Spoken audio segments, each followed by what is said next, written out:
Hello and welcome to smart learning. আজকে আমরা air mass বা বায়ুপুঞ্জ সম্পর্কে জানব। আমরা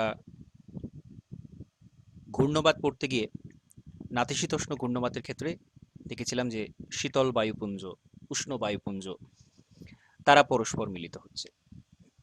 তো বায়ুপুঞ্জ বিষয়টা কি বা এয়ার মাস কাকে বলা হয়? যখন একটা বিস্তৃত অঞ্চল জুড়ে তাপমাত্রা এবং আর্দ্রতা যখন একই রকম থাকছে বায়ুমণ্ডলের, তখন তাকে আমরা বলছি এয়ার মাস। তাপমাত্রা বলতে অনুভূমিক তাপমাত্রার কথা বলা হচ্ছে, অর্থাৎ কোন একটা বিস্তৃত অঞ্চল, সেখানে একটা নির্দিষ্ট বায়ু যার তাপমাত্রা অনুভূমিক তাপমাত্রা, কারণ উলম্ব তাপমাত্রা তো পার্থক্য হবেই, যত উপরে ওঠা যাবে সেটা কমবে, এবং এর মধ্যে যে আর্দ্রতা রয়েছে সেটা একই রকম, তখন আমরা সেই বিস্তৃত বায়ু অঞ্চলটাকে বলছি একটা বায়ুপুঞ্জ। বায়ুপুঞ্জের বিস্তার লক্ষ লক্ষ বর্গ মাইল বা বর্গ কিমি এলাকা জুড়ে থাকতে পারে। মোটামুটি এদের তাপমাত্রা আর্দ্রতা একই রকম থাকে, তবে যেহেতু একটা বিরাট বড় অংশ জুড়ে থাকে, কিছুটা তাপমাত্রা আর্দ্রতার পরিবর্তন হতে পারে, তবে মোরলেস আমরা সেটাকে বায়ুপুঞ্জ বলি।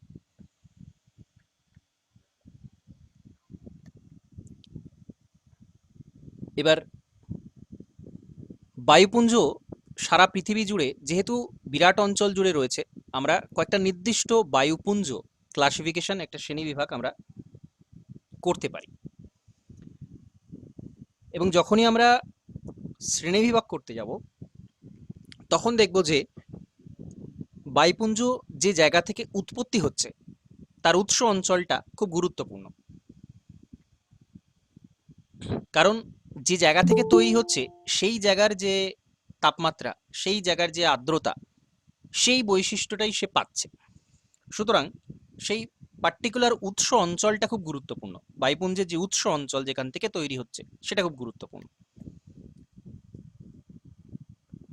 চারটে বিষয়ের উপর ডিপেন্ড করে এটা। একটা হচ্ছে সমতল ভূমি, জলাভূমি,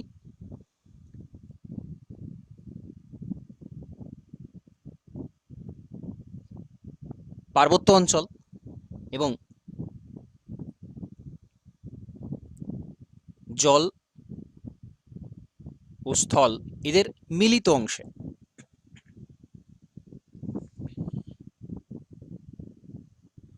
তো এরকম পার্টিকুলার আলাদা আলাদা অঞ্চলে, উৎস অঞ্চলে বায়ুপুঞ্জ উৎপত্তি লাভ করে। এবার উৎস অঞ্চল যেখান থেকে উৎপত্তি লাভ করছে তার কিছু কিছু বৈশিষ্ট্য দেখতে পাওয়া যায়। যেখান থেকে উৎপত্তি হচ্ছে তার ভূমিরূপটা একই রকম হবে, স্বাভাবিক, যেহেতু ভূমিরূপের উপর ডিপেন্ড করে। ভূমিরূপ বিভিন্ন রকম হলে তার তাপমাত্রার ভিন্নতা ঘটে। আমরা জানি যত বেশি উঁচু জায়গা হবে, পার্বত্য অঞ্চল হবে, তার তাপমাত্রা একরকম। সুতরাং ভূমিরূপটা একই রকম হতে হবে। পার্বত্য অঞ্চল হলে সেটা পার্বত্য অঞ্চল, সমতল অঞ্চল হলে সেই পুরোটাই সমতল অঞ্চল হবে। তো সিমিলারিটি থাকতে হবে, তবে সেই জায়গাটা একটা উৎস অঞ্চল হিসেবে কাজ করবে।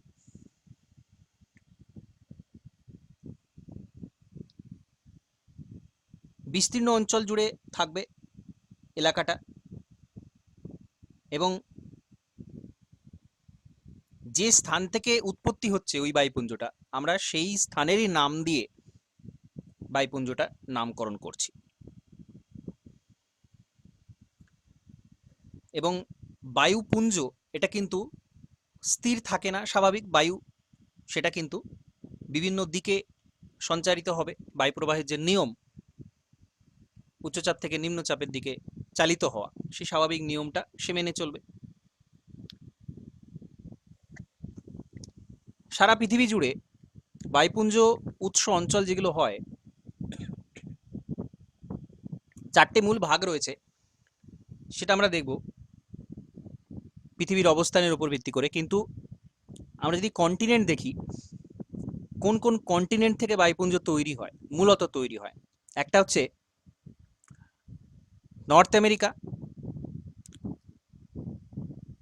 উত্তর আমেরিকার উত্তর অংশ অর্থাৎ আমেরিকা যুক্তরাষ্ট্র এবং কানাডা, আমেরিকা যুক্তরাষ্ট্রের উত্তর দিকের অংশটা এবং অধিকাংশ কানাডা অঞ্চলটা, এটা একটা গুরুত্বপূর্ণ অঞ্চল যেখান থেকে বায়ুপুঞ্জ তৈরি হয়। ইউরোপে যেসব জায়গাতে বরফ আচ্ছাদিত থাকে, অর্থাৎ ইউরোপের উপরের অংশটা, মূলত নরওয়ে, সুইডেন, এইসব অঞ্চলটা, এটা একটা গুরুত্বপূর্ণ অঞ্চল।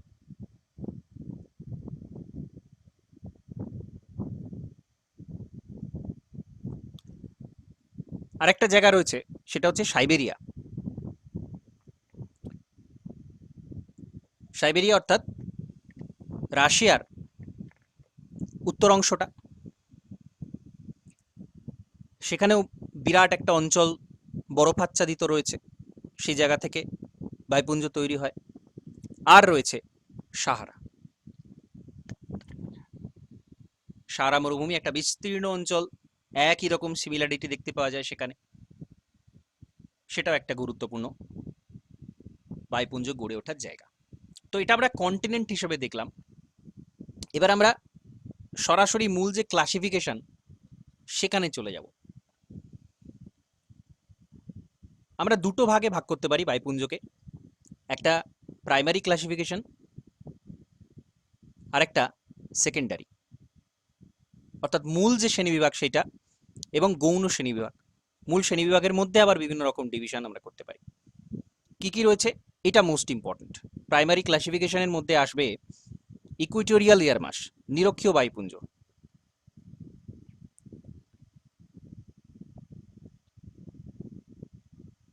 ইকুইটোরিয়াল, ট্রপিক্যাল, ক্রান্তীয় অঞ্চলে, মেরু এবং মেরুবৃত্ত, মেরুবৃত্ত বায়ুপুঞ্জ। এগুলো বিভিন্ন সিম্বল দিয়ে ডিনোট করা হয়। ইকুইটোরিয়াল ই দিয়ে, ট্রপিক্যাল টি দিয়ে, পোলার আর এখানে আর্কটিক এ। খুব গুরুত্বপূর্ণ এটা, এই সিম্বলটা মনে রাখতেই হবে। নিরক্ষীয় বায়ুপুঞ্জ, এটা একদমই প্রথম অক্ষর দিয়ে শুরু হচ্ছে, ইকুইটোরিয়াল, ট্রপিক্যাল, ক্রান্তীয়, মেরু, পোলার এবং মেরুবৃত্ত, আর্কটিক, এভাবে নামকরণটা করা হচ্ছে।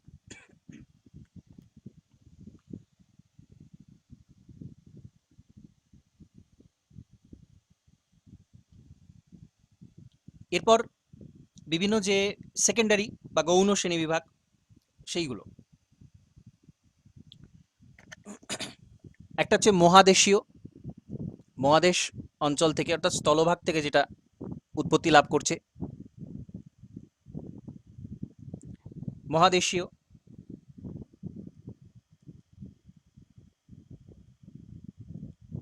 সামুদ্রিক,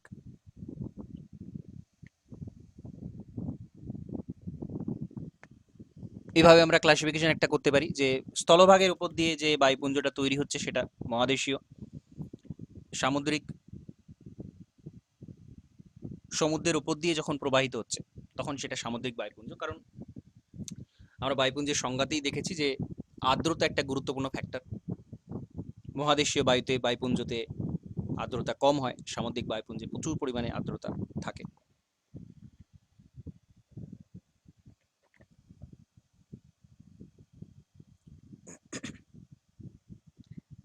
তো মহাদেশীয় বায়ুপুঞ্জ, এটাকে, এগুলো সব ক্যাপিটাল রয়েছে, আর এখানে স্মল দিয়ে ডিনোট করা হচ্ছে, স্মল সি, মেরিটাইম বা স্মল এম দিয়ে সামুদ্রিক বায়ুপুঞ্জটাকে চিহ্নিত করা হয়।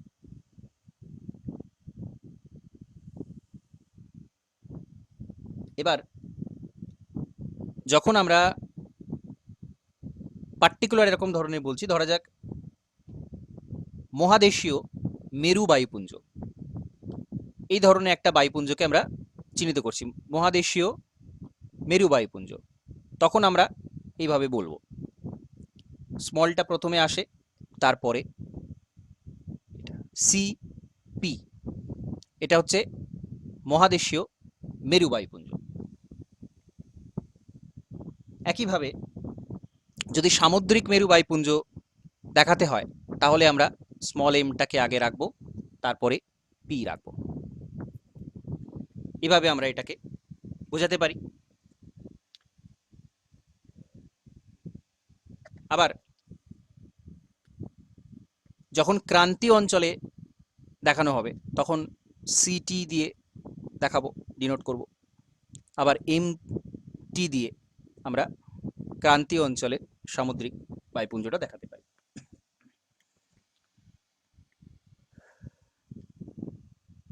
এবার এই যে বিভিন্ন টাইপের বায়ুপুঞ্জ রয়েছে, তার কিছু বৈশিষ্ট্য দেখতে পাওয়া যায়, সেটা খুব গুরুত্বপূর্ণ।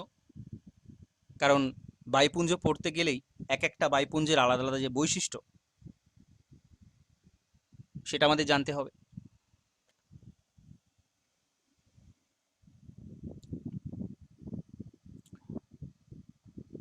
প্রথমে আমরা দেখব একেবারে আর্কটিক অঞ্চলে, কন্টিনেন্টাল আর্কটিক, অর্থাৎ মেরুবৃত্ত অঞ্চলে, মেরু অঞ্চলের ঠিক নিচে মেরুবৃত্ত প্রদেশ, যে জায়গাটা সুমেরুবৃত্ত এবং কুমেরুবৃত্ত অঞ্চল, সেই বায়ুপুঞ্জের কি বৈশিষ্ট্য। খুব স্বাভাবিক, এটা আমরা ডিনোট করব সি এ দিয়ে। যদি মহাদেশীয় দেখানো হয় তাহলে সি এ দিয়ে ডিনোট করা হবে।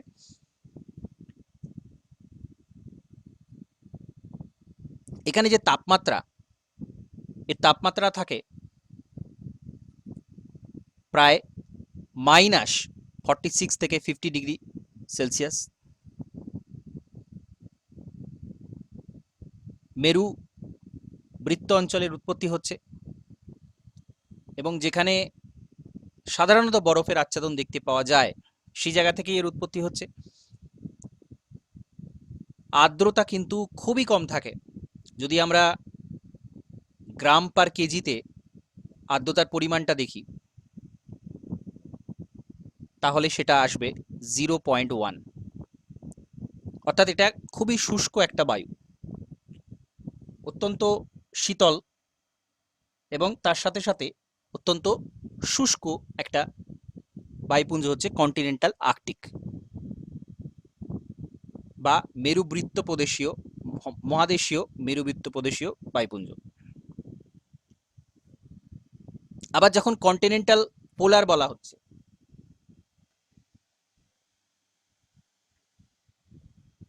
সেটাও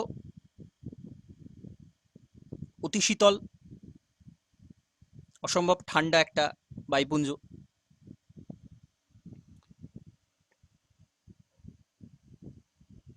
এটাও বরফাচ্ছাদিত ভূমিভাগ থেকে উৎপত্তি লাভ করছে।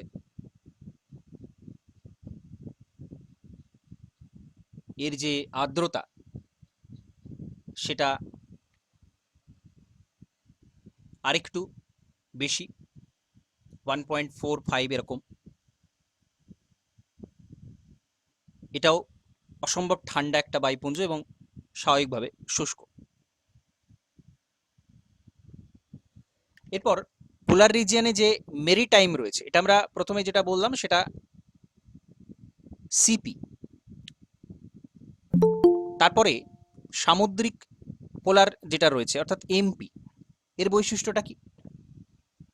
সমুদ্র অঞ্চলে উৎপত্তি লাভ করছে, সেই জন্য এর আর্দ্রতাটা একটু বেশি, 4.4 গ্রাম পার কেজি আর্দ্রতা বাড়ছে।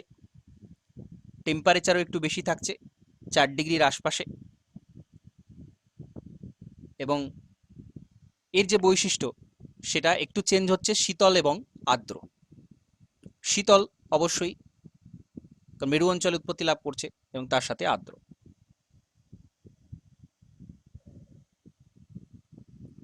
এবার কন্টিনেন্টাল ট্রপিক্যাল, সি টি, এর বৈশিষ্ট্য কেমন হতে পারে? এটা স্থলভাগ থেকে উৎপত্তি লাভ করছে, মোটামুটি 20 থেকে 35 ডিগ্রি অক্ষাংশের মধ্যে। তাপমাত্রা যথেষ্ট থাকে, 20 থেকে 24 ডিগ্রি সেলসিয়াসের কাছাকাছি তাপমাত্রা থাকে। আর্দ্রতার পরিমাণও বেশি, 11 গ্রাম পার কেজি এরকম আর্দ্রতা থাকে, এবং তার সাথে সাথে এটা উষ্ণ বায়ু, এবং যেহেতু কন্টিনেন্টাল সেই জন্য এটা কিন্তু শুষ্ক। যেহেতু কন্টিনেন্ট মহাদেশের ওপর দিয়ে প্রবাহিত হচ্ছে, সুতরাং সেখানে জলীয়বাষ্পের পরিমাণ কম।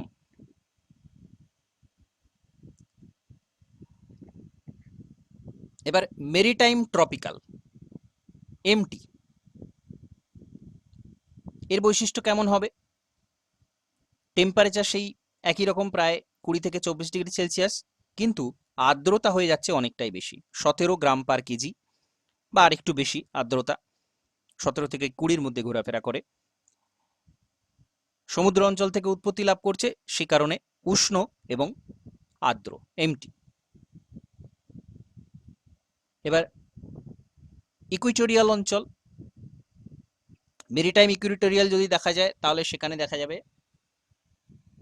টেম্পারেচার মোটামুটি 25 থেকে 27 ডিগ্রি সেলসিয়াস থাকে সারা বছরই। আর্দ্রতা অনেকটা বেশি,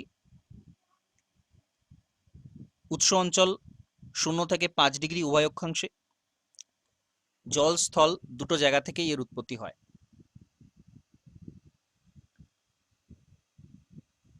তাহলে নিরক্ষীয় বায়ুপুঞ্জের যে বৈশিষ্ট্য হবে, স্বাভাবিকভাবে উষ্ণ হবে এবং অতি আর্দ্র, আর্দ্রতার পরিমাণ অনেকটা বেশি।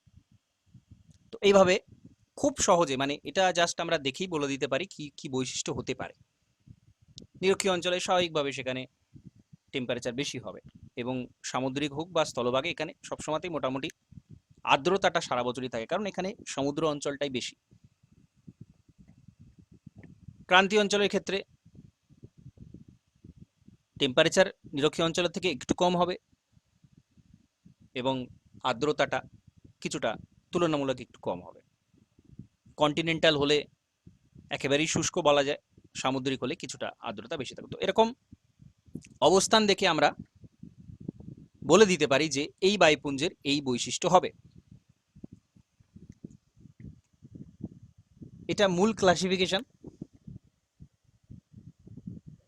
এবার বায়ুপুঞ্জ প্রবাহিত হবার সময় স্বাভাবিকভাবে, যেহেতু একটা বিরাট বড় অঞ্চল জুড়ে রয়েছে, নিজস্ব কিছু ভূমিরূপগত পার্থক্য লক্ষ্য করা যায়।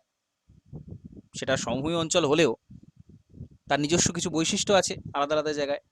তো সেই কারণে কিছুটা বায়ুপুঞ্জ পরিবর্তিত হয়।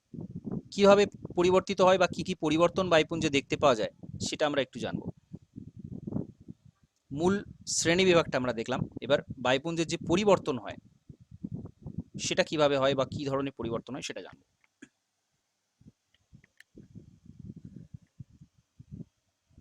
দুটো ভাবে সাধারণত বায়ুপুঞ্জের পরিবর্তন হতে পারে। একটা হচ্ছে থার্মোডাইনামিক বা তাপগতীয়,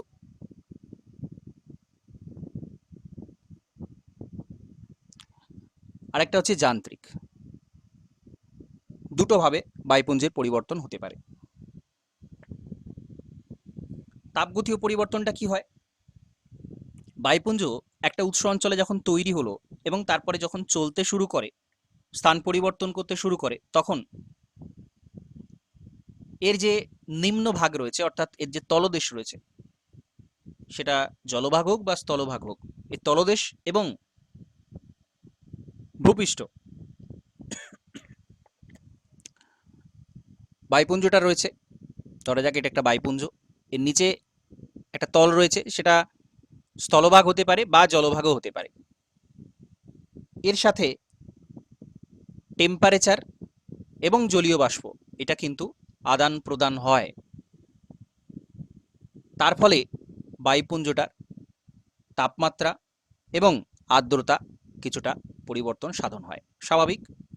এই কারণেই স্থলভাগের উপর দিয়ে যখন যাচ্ছে তখন আর্দ্রতা কম, জলভাগের উপর দিয়ে যখন যাচ্ছে তখন আর্দ্রতা বেশি। এবং এই যে স্থানটা, এর টেম্পারেচারের সাথে বায়ুপুঞ্জের টেম্পারেচারের সরাসরি সম্পর্ক রয়েছে।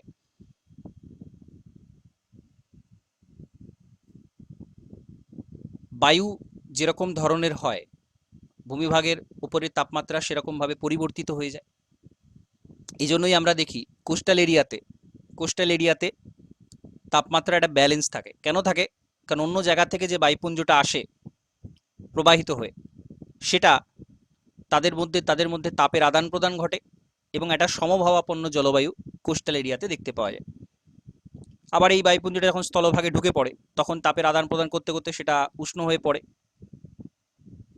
বা যদি শীতল হয় তাহলে শীতল হয়ে পড়ে। তো সেই কারণে অভ্যন্তরভাগে, মহাদেশের অভ্যন্তরভাগে চরম ভাবাপন্ন জলবায়ু দেখতে পাওয়া যায়। তো এটা একটা গুরুত্বপূর্ণ কারণ যে তাপমাত্রা এবং জলীয় বাষ্প দুটোরই আদান প্রদান উপরিপৃষ্ঠের সাথে বায়ুপুঞ্জের হয়ে থাকে। যদি কোনো উষ্ণ ভূপৃষ্ঠের ওপর দিয়ে বায়ুপুঞ্জ প্রবাহিত হয়, তাহলে তাপমাত্রার বিনিময়ের ফলে তার উত্তাপ বাড়বে।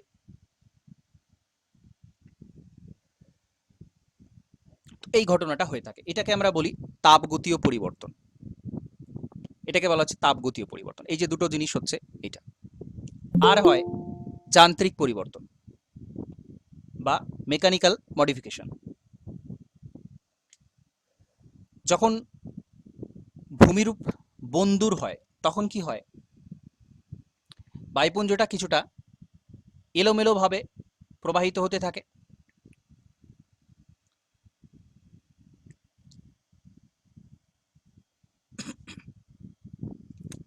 ধরা যাক এরকম একটা উঁচু নিচু ভূপৃষ্ঠ রয়েছে, এই জায়গার উপর দিয়ে বায়ুপুঞ্জটা প্রবাহিত হবে। তো যখনই প্রবাহিত হবে, এরকম ধরনের বায়ুপুঞ্জের ভেতরেই কনভার্জেন্স ডাইভারজেন্স তৈরি হবে।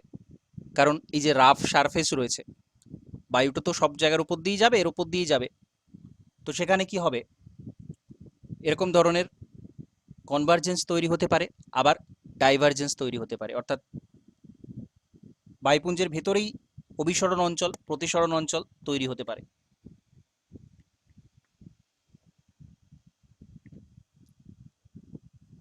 এটাকে বিভিন্ন অক্ষর দিয়ে প্রকাশ করা হয়, যদিও অনেক বেশি জটিলতা যাওয়ার প্রয়োজন নেই। অনেকগুলো টাইপ হয়, 16টা ক্লাসিফিকেশন আলাদা আলাদা রয়েছে, সেটা যাওয়ার প্রয়োজন নেই। এই ধরনের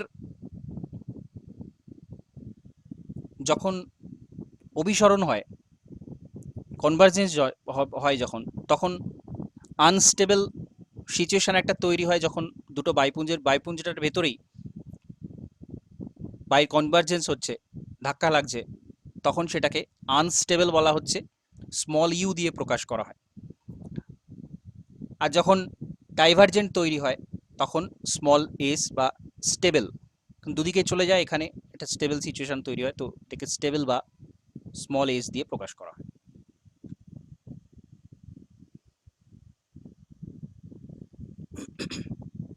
তো এইভাবে তাপগতীয় পরিবর্তন হয় একটা বায়ুপুঞ্জের মধ্যে, আবার কিছু যান্ত্রিক পরিবর্তনও দেখতে পাওয়া যায়।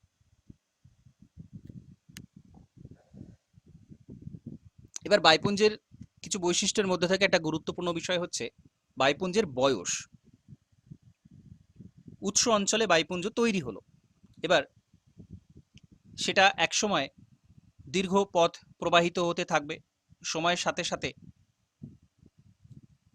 সেটা পরিবর্তন হতে থাকবে, এবং একটা সময় দেখা যাবে যে বায়ুপুঞ্জের মধ্যে যে আর্দ্রতা ছিল, যে উত্তাপ ছিল, বা যে সিমিলারিটি ছিল, সেটা কিন্তু বিভিন্ন কারণে, এই যে তাপগতীয় পরিবর্তন, যান্ত্রিক পরিবর্তন, এরকম হতে হতে বায়ুপুঞ্জটা কিন্তু বিলুপ্ত হয়ে যাবে। অর্থাৎ তার মধ্যে যে সমপ্রকৃতির যে ধর্ম, সেইটা আর থাকবে না, সেটা আলাদা রকম হয়ে যাবে, বিভিন্ন জায়গাতে বিভিন্ন রকম হয়ে যাবে। তখন আমরা তাকে আর একটা বায়ুপুঞ্জ বলতে পারছি না, বায়ুপুঞ্জটা ভেঙে যাচ্ছে বা বিলুপ্ত হয়ে যাচ্ছে। এটাই হচ্ছে বায়ুপুঞ্জের বয়স। যখন অনেকটা পরিবর্তন হয়ে যাচ্ছে, আমরা বলছি বায়ুপুঞ্জটা কিন্তু বয়স হয়ে গেছে, বা এর সেই যে গুণটা, সেই বৈশিষ্ট্যটা কিন্তু নেই। যখন সে তৈরি হয়েছিল একটা জায়গাতে, তখন তার মধ্যে সিমিলারিটি ছিল, একই ধরনের ছিল, সেটা তাপমাত্রা আর্দ্রতার দিক থেকে একই রকম ছিল। দীর্ঘ পথ পাড়ি দিয়ে সেটা পাল্টে গেছে, চেঞ্জ হয়ে গেছে, তার বয়স হয়ে গেছে, এটা আমরা বলছি। তো এই ঘটনাগুলো ঘটে। এবার যে ক্লাসিফিকেশনটা আমরা দেখলাম, যে ব্রড ক্লাসিফিকেশনটা ছিল এবং তার মধ্যে যে ছোট ছোট আরো ভাগগুলো ছিল, যে মহাদেশীয় এবং মহাসাগরীয় যে ভাগটা আমরা দেখলাম, তার কিছু পার্টিকুলার বৈশিষ্ট্য আমাদের আলাদা আলাদা করে জানতে হবে। ওভারঅল মোটামুটি তাপমাত্রা উষ্ণতা কোন জায়গার বায়ুপুঞ্জ সেটা দেখলে আমরা বলে দিতে পারি নিরক্ষীয় হলে কেমন উষ্ণতা আর্দ্রতা হবে বা অন্য কিছু। তো এবার আমরা একটু ডিটেলসে সেটা দেখব। স্মল সি ক্যাপিটাল পি অর্থাৎ কন্টিনেন্টাল পোলার, মহাদেশীয় মেরু বায়ুপুঞ্জ। এটা কোথা থেকে তৈরি হচ্ছে? এটা তৈরি হচ্ছে একেবারে উত্তর মেরুর কাছাকাছি আর দক্ষিণ মেরুর কাছাকাছি অঞ্চলে, অর্থাৎ সাইবেরিয়া। উৎস অঞ্চল থেকে প্রশ্ন জিজ্ঞাসা করা হয়, সাইবেরিয়া অঞ্চলে তৈরি হচ্ছে। কানাডা অঞ্চলে তৈরি হবে বা কানাডার উত্তর দিকটাতে, গ্রিনল্যান্ড এবং দক্ষিণে আন্টার্কটিকা।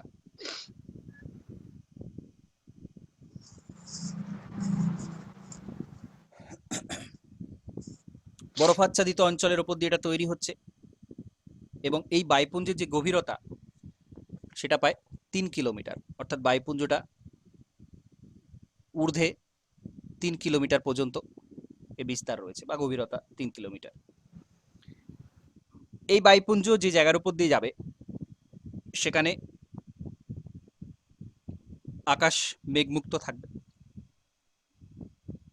এবং তাপমাত্রা অনেকটাই নিচু হবে, কম হবে, কারণ আমরা এর আগে বৈশিষ্ট্য দেখেছি এটা শুষ্ক হয়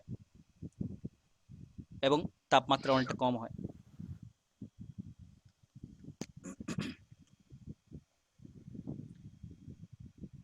তো এই শুষ্ক অঞ্চলে তৈরি হচ্ছে, এটা শীতল অঞ্চলে তৈরি হচ্ছে এবং যে জায়গার উপর দিয়ে প্রবাহিত হচ্ছে সেখানে শীতল জলবায়ু এবং শুষ্কতা বয়ে আনছে। তো এই বৈশিষ্ট্যটা এর মধ্যে দেখতে পাওয়া যায়। আর গ্রীষ্মকালে এই সিপি বায়ুপুঞ্জ যে জায়গার উপর দিয়ে প্রবাহিত হবে, উষ্ণ অক্ষাংশের উপর দিয়ে যখন প্রবাহিত হবে,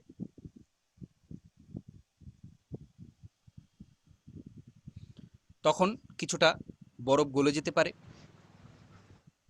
এবং এর মধ্যে বেশ কিছু পরিবর্তন তখন লক্ষ্য করা যাবে। যাই হোক, মূলত এই কোথা থেকে উৎস তৈরি হচ্ছে এবং এর যে মূল বৈশিষ্ট্যগুলো সেগুলো এখানে দেখলাম। এরপরে স্মল এম ক্যাপিটাল পি অর্থাৎ সামুদ্রিক মেরু বায়ুপুঞ্জ, মেরিটাইম অঞ্চল থেকে যেটা তৈরি হচ্ছে, মহাসমুদ্রের উপর এটা তৈরি হয় এবং কিছুটা বরফাচ্ছাদিতও থাকে। সমুদ্র অঞ্চল হলেও সেখানে কিছুটা বরফাচ্ছাদিত থাকে এবং তার মধ্যে জলীয় বাষ্পের পরিমাণ তুলনামূলক বেশি হয়। তো সেই কারণে এই বায়ুপুঞ্জটা বৃষ্টিপাত ঘটাতে পারে।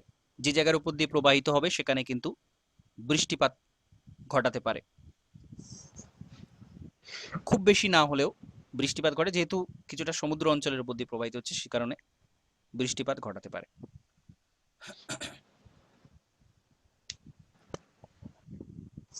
সিটি বায়ুপুঞ্জ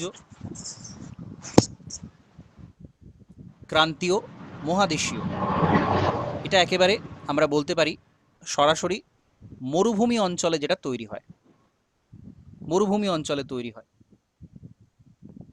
জলীয়বাষ্পের পরিমাণ খুবই কম থাকে এবং টেম্পারেচার থাকে অসম্ভব বেশি। আপেক্ষিক আর্দ্রতা হিউমিডিটি থাকে মাত্র 5 থেকে 10% মতো। টেম্পারেচার থাকে 45 থেকে 50 ডিগ্রি সেলসিয়াসের কাছাকাছি।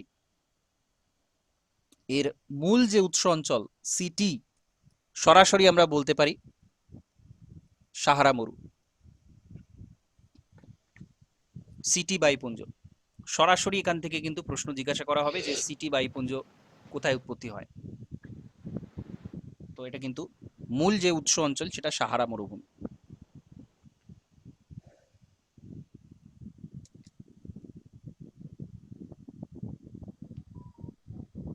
এরপর এটা সিটি দেখলাম, এমটি, খুব গুরুত্বপূর্ণ বায়ুপুঞ্জ। যদিও নিরক্ষীয় অঞ্চলে যেটা তৈরি হয়, যেটা আমরা ক্যাপিটাল ই দেখলাম, সেটার সাথে এর সিমিলারিটি রয়েছে, এমটির কিছুটা সিমিলারিটি রয়েছে। মেরিটাইম, ট্রপিক্যাল আর ই, বা যেটাকে আমরা নিরক্ষীয় বলছি, ইকুইটোরিয়াল, তার মধ্যে কিছু সিমিলারিটি দেখতে পাওয়া যায়। কারণ ইকুইটোরিয়াল হওয়া মানেই সেটা কন্টিনেন্টাল হোক বা মেরিটাইম হোক, তার মধ্যে আর্দ্রতা যথেষ্ট পরিমাণ থাকে। আর এমটির মধ্যেও টেম্পারেচার, আর্দ্রতা ভালোই থাকে। দুটো বেশ সিমিলারিটি রয়েছে দুটো। তো স্বাভাবিকভাবে যেখানে বৃষ্টিপাতের পরিমাণটা খুব বেশি হয়, ঘনীভবন হয়, পুঞ্জ মেঘ তৈরি হয়, ঝোড়ো পুঞ্জ মেঘ তৈরি হয় এবং যথেষ্ট বৃষ্টিপাত এখান থেকে ঘটে। তো এই কয়েকটা বৈশিষ্ট্য এখান থেকে করতে হবে, মনে রাখতে হবে। ক্লাসিফিকেশনটা সবচেয়ে বেশি গুরুত্বপূর্ণ। ওকে,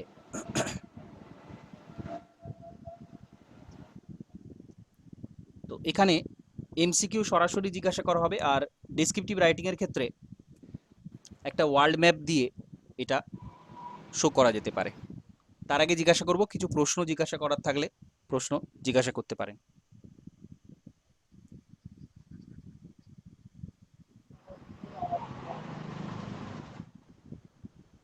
এখানে একটা ওয়ার্ল্ড ম্যাপ দেখিয়ে এটাকে শো করতে হবে।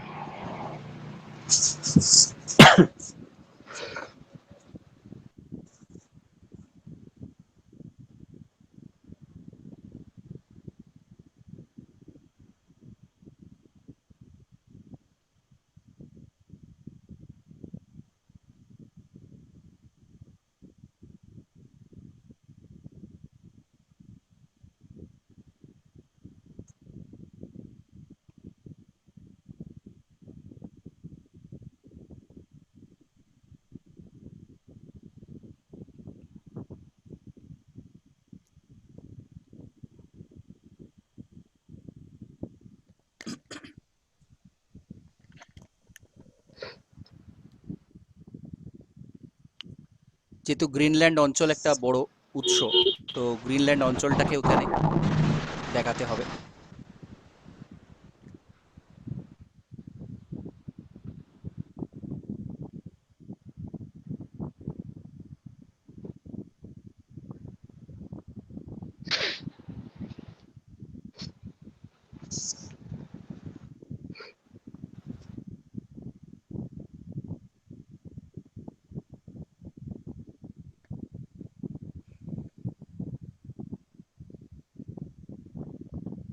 আর এই যে বায়ুপুঞ্জ, যেটা আমরা নাতিশীতোষ্ণ ঘূর্ণবাতের ক্ষেত্রে দেখেছি, একটা ফ্রন্ট তৈরি করে।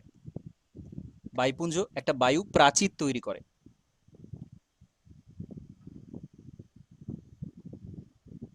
তো এই জায়গাটা একটু নিচুর দিকে, এখানে কিন্তু এটা হাই প্রেশার জোন, এটা কিছুটা তুলনামূলক লো প্রেশার জোন থাকে, এবং সেই কারণে আর্কটিক অঞ্চলে এখানে একটা ফ্রন্ট তৈরি হয়, যেটাকে আমরা সীমান্ত অঞ্চল বলছি। একটা শীতল বায়ু, একটা উষ্ণ বায়ু মিলিত হয়, তো এটাকে আর্কটিক ফ্রন্ট বলা হচ্ছে। এই জায়গাটা এটা তৈরি হয়, মোটামুটি এই জায়গাতে এটা তৈরি হয়। এবং মেরিটাইম পোলারের যে এরিয়াটা, সেটা কিন্তু বেশ কিছুটা বিস্তৃত হয়ে, ব্যাকগ্রাউন্ড নয়েজ আসছে একটু, কারো মাইকটা একটু ঠিক করবেন।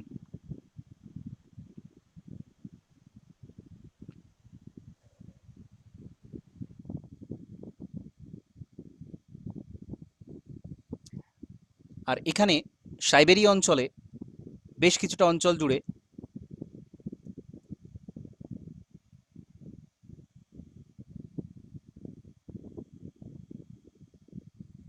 কন্টিনেন্টাল পোলার যে অঞ্চলটা, সেটা কিন্তু বিস্তৃত, বেশ কিছুটা সাইবেরিয়ার অঞ্চলটা জুড়ে এটা কিন্তু রয়েছে। এদিকে আরেকটা আর্কটিক ফ্রন্ট তৈরি হয়, কারণ এখানে একটা হাই প্রেসার জোন তৈরি হচ্ছে। এই জায়গাটা যেটা কানাডার উত্তরের অংশটা পড়ছে, এই জায়গাতে আরেকটা কন্টিনেন্টাল পোলার এবং এখানে একটা ফ্রন্ট তৈরি হয়।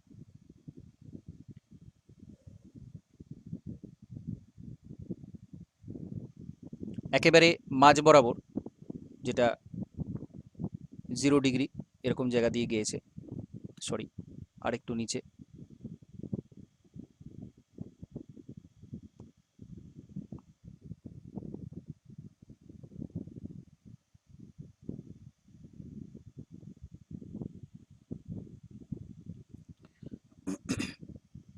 তো এখানে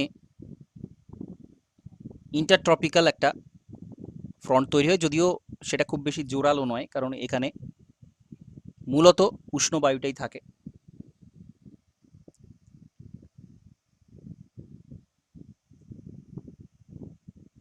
মেরিটাইম ট্রপিক্যাল এই অঞ্চলটাতে, এখানে অনেক কিছু আরো দেখানো যায়, যদিও সবটা দেখানোর সুযোগ থাকবে না সব সময়।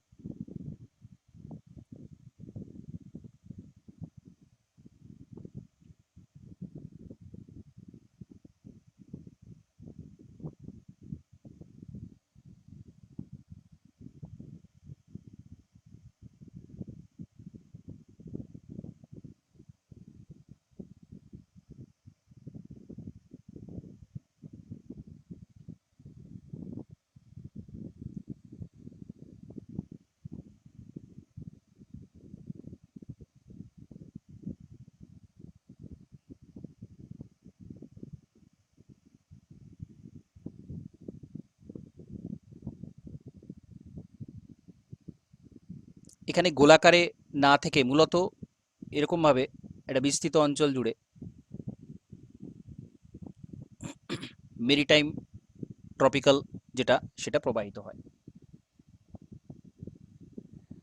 মেরিটাইম ইকুইটোরিয়ালটা সেম এই জায়গার উপর দিয়েই রয়েছে, কিন্তু যেহেতু বৈশিষ্ট্যটা এখানে একই রকম, প্রায় আমরা এমটি দিয়েও এটাকে ডিনোট করে দেখাতে পারি। ইকুইটোরিয়াল অঞ্চলে এই জায়গাতেও কিন্তু সেম বৈশিষ্ট্যটা দেখতে পাওয়া যায়।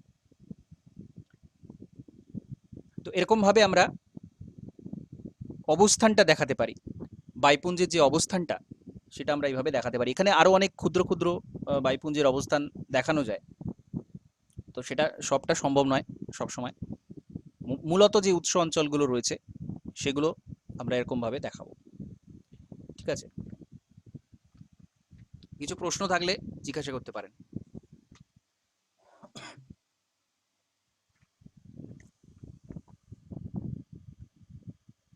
আচ্ছা, আমরা এর আগে মৌসুমি বায়ুর ক্ষেত্রে একটা গুরুত্বপূর্ণ বিষয়, সেটা হচ্ছে এল নিনো এবং লা নিনা, সেটা আমরা আজকে এখানে আলোচনা করব, আজকে দেখব। তো প্রশান্ত মহাসাগর অঞ্চলে এল নিনোটা দেখতে পাওয়া যায়। তো এখানে আমরা জাপান, এখানে ইন্দোনেশিয়া, অস্ট্রেলিয়া এরকমভাবে দেখালাম, এবং এখানে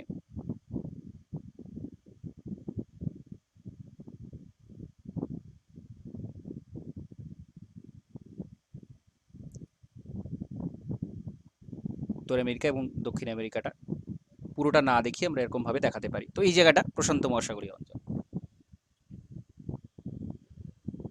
এল নিনোর ক্ষেত্রে কি হয়, এল নিনো কিন্তু একটা অড ফেজ, অর্থাৎ স্বাভাবিক নিয়ম তার বিপরীত একটা অবস্থা কিন্তু এল নিনো।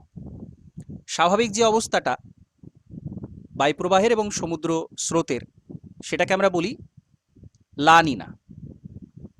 লা নিনা হচ্ছে নর্মাল ফেজ, যেখানে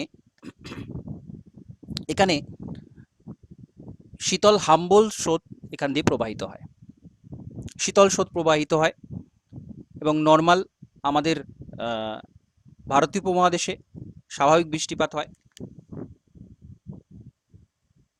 এখানেও বৃষ্টিপাত, যেটা সামান্য বৃষ্টিপাত সেটা হয়, এবং আশপাশে যেহেতু শীতল স্রোত প্রবাহিত হচ্ছে, এখানে জলবায়ুটা শীতল প্রকৃতিরই থাকে, যেটা স্বাভাবিক নিয়ম। এবার এল নিনোর সময় কি হয়,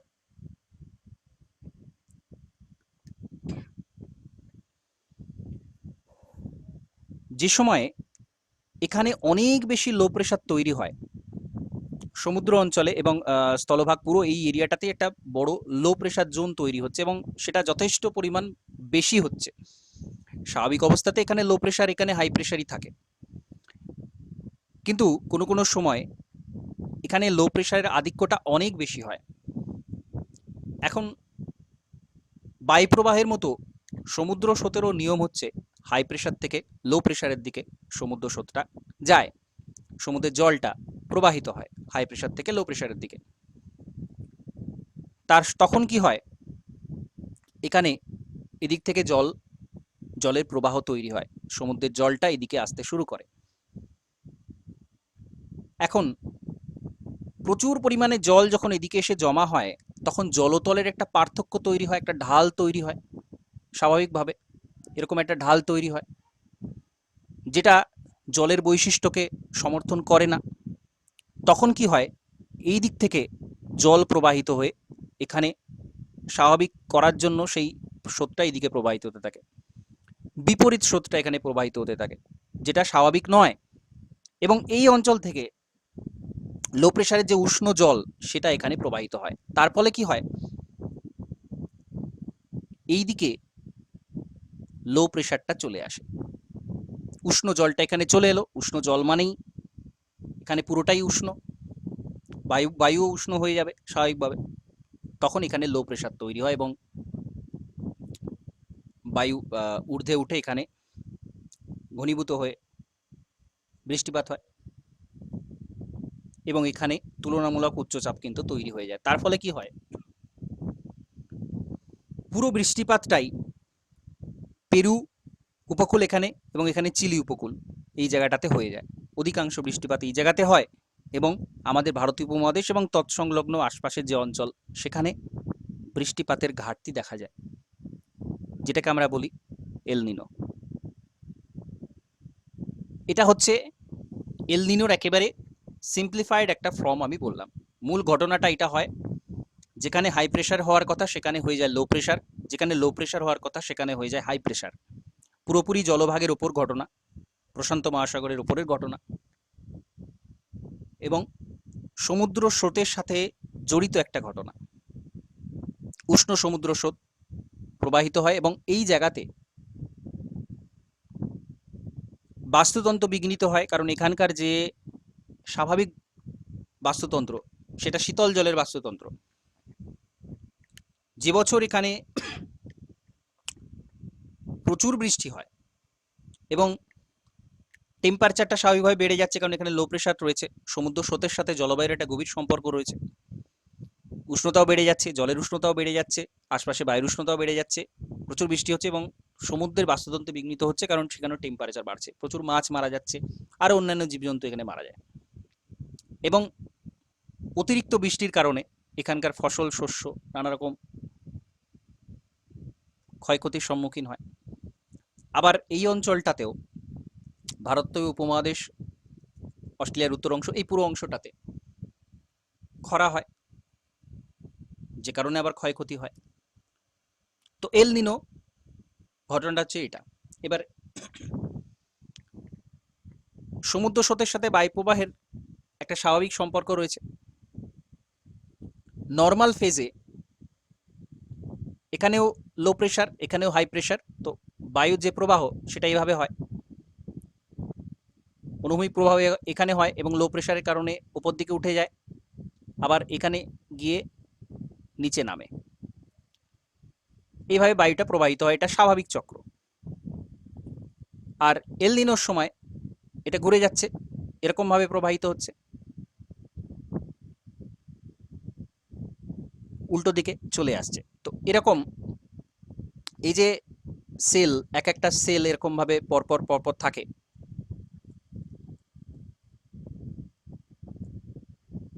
এটাকে আমরা ওয়াকার সেল বলি। তো ওয়াকার সেলও কিন্তু বিপরীত দিকে ঘুরে যাচ্ছে এল নিনোর সময়, লা নিনার সময় নর্মাল, এল নিনোর সময় বিপরীত। এই ঘটনাটা এল নিনো এবং লা নিনার সাথে ঘটছে, এবং মৌসুমী বায়ুর সাথে যে সম্পর্কটা রয়েছে, এল নিনো যে বছর শক্তিশালী থাকে, মৌসুমী বৃষ্টি সে বছর কম হয়, খরা হয়। স্বাভাবিক, যে নিয়মটা, যে ঘটনাটা বললাম, সে কারণেই এখানে বৃষ্টিটা কম হয়, মৌসুমী বৃষ্টিপাত। এল নিনো যখন দুর্বল থাকে তখন বৃষ্টিপাত নর্মাল হয়, স্বাভাবিক হয়। এই হচ্ছে মূল বিষয়।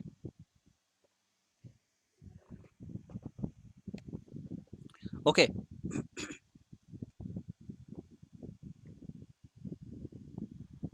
হ্যালো স্যার, হ্যাঁ বলুন।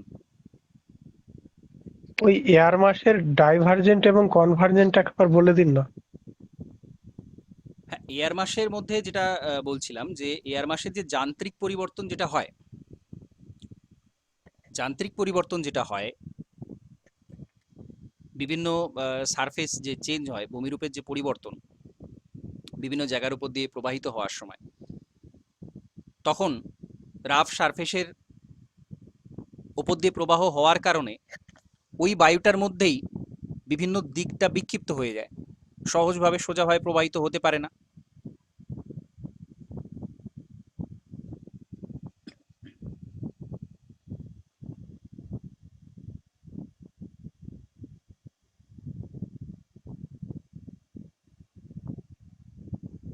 তো উঁচু নিচু সারফেসের ওপর দিয়ে যখন একটা বায়ু প্রবাহিত হবে, তখন স্বাভাবিকভাবে এখানে ঢাল যখন পরিবর্তন হচ্ছে, বায়ু এদিকে প্রবাহিত হচ্ছে, আবার এইদিকে কিছুটা বায়ু চলে গেছে, সেটা এরকমভাবে কিছুটা ঘুরে যাবে স্বাভাবিকভাবে, ঢালটা এইভাবে পরিবর্তনের কারণে, তখন এখানে কিন্তু কনভার্জেন্ট তৈরি হচ্ছে। আবার যখন উল্টো দিকে যাবে, এটা তুলনামূলক কিছুটা ডাইভার্জেন্ট রয়েছে, এখানে বায়ুটা তো একই সাথে প্রবাহিত হচ্ছে, মানে টোটাল বায়ুপুঞ্জটা এরকম বিস্তৃত অঞ্চলের উপর দিয়ে প্রবাহিত হচ্ছে। তো এই জায়গাটাতে আমরা দেখতে পাবো কনভার্জেন্ট হচ্ছে, আর এইখানটা ডাইভার্জেন্ট হচ্ছে। ঠিক আছে, একটা বায়ুপুঞ্জের মধ্যেই কিন্তু এটা ঘটে। যান্ত্রিক পরিবর্তনের মধ্যে পড়বে, মেকানিক্যাল মডিফিকেশন যখন হচ্ছে একটা বায়ুপুঞ্জের ভেতরে, তখন এই ঘটনাটা হচ্ছে। এবার দুটো বায়ুপুঞ্জের মধ্যে যখন হচ্ছে, যেটা আমরা নাতিশীতোষ্ণ ঘূর্ণবাতের ক্ষেত্রে দেখলাম, সেখানে দুটো আলাদা আলাদা বায়ুপুঞ্জ, দুটো আলাদা আলাদা বৈশিষ্ট্য, একটা উষ্ণ একটা শীতল, তাদের মধ্যে তখন কনভার্জেন্ট হয়ে যেটা ফ্রন্ট তৈরি হয় এবং ঘূর্ণবাতটা তৈরি হচ্ছে, সেটা একটা আলাদা ঘটনা। ঠিক আছে। Okay sir. হ্যাঁ, এখানে ক্লাসিফিকেশনটা খুব গুরুত্বপূর্ণ। এমসিকিউ এর ক্ষেত্রে সরাসরি ওই সিম্বল দিয়ে জিজ্ঞাসা করা হবে, বা বৈশিষ্ট্য জিজ্ঞাসা করা হতে পারে, বা উৎস অঞ্চল, যেটা সরাসরি কোথায় থেকে এই বায়ুপুঞ্জটা তৈরি হয়েছে সেটা জিজ্ঞাসা করা হতে পারে। সেটা গুরুত্বপূর্ণ, ওই চার্টটা দিয়ে দেবো, চার্ট থেকে ওটা করে নিতে হবে, খুব একটা কঠিন এটা নয়, ইজি বিষয়। তো এই হচ্ছে ক্লাইমেটোলজি, এই সমস্ত বিষয়গুলো রয়েছে। আর টুকরো কিছু বিষয় বা ডিসক্রিপটিভ রাইটিং এর ক্ষেত্রে কি ধরনের প্রশ্ন এলে কিভাবে লিখতে হবে, নোটস তো থাকছেই, তার সাথে ডায়াগ্রাম সব কিছু থাকছে, কিন্তু লিখতে হবে, লেখার যে টেকনিক সেটা নিয়ে আমি আলোচনা করে দেব। তো সেটা নিয়ে আমি আলাদা আলোচনা করব, কিভাবে লিখতে হবে বা কি রিপ্রেজেন্ট করতে হবে। যারা আপনারা শুধুমাত্র ডেসক্রিপটিভ রাইটিং করছেন, অবশ্যই লিখে পাঠাবেন আমাকে। আমি যেটা আগেও বলেছিলাম, লেখা প্র্যাকটিস না করলে কিন্তু পড়ে কিছু লাভ নেই, পরীক্ষাতে দিয়ে আসা সম্ভব হবে না। টেকনিক না জানলে সেটা কিন্তু কাজে আসবে না। তো যাই হোক, ডেসক্রিপটিভের ক্ষেত্রে লেখার অভ্যাসটা আনতে হবে। ওকে।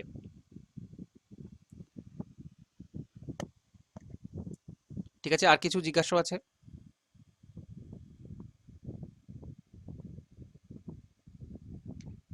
ঠিক আছে, তাহলে আজকে ক্লাসটা এখানে কমপ্লিট করছি। নমস্কার, ধন্যবাদ।